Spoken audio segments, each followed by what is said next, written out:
আমি তো ছেলের অবস্থায় আছেন আমি তো ছেলের অবস্থায় আছেন চলুন মুখের থেকে ফেলান ওগুলো আমাদের ছেলে আপনি কি অবস্থায় আছেন দেখেন তো কোনো কথা বলতে পারছেন না মুখে তৃণমূলের কাউন্সিলর এটা আরে চল দেখাচ্ছিল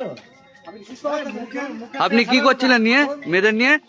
আমি কেন মেয়েদের নিয়ে থাকি? তাহলে ওখানে কি করছিলেন? আমি মেয়েদের সঙ্গে ছিলাম। ঘর থেকে মদের বোতল উদ্ধার হলো। হ্যালো ভাই, আরে আসো আসো। বাড়ি নেই তুই। আরে চলো আমাকে পুলিশ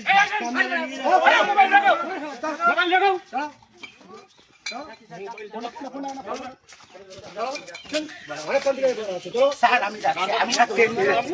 জানেন আমি যাচ্ছি, আমি যাচ্ছি। তোকে নিয়ে গেলে কি হবে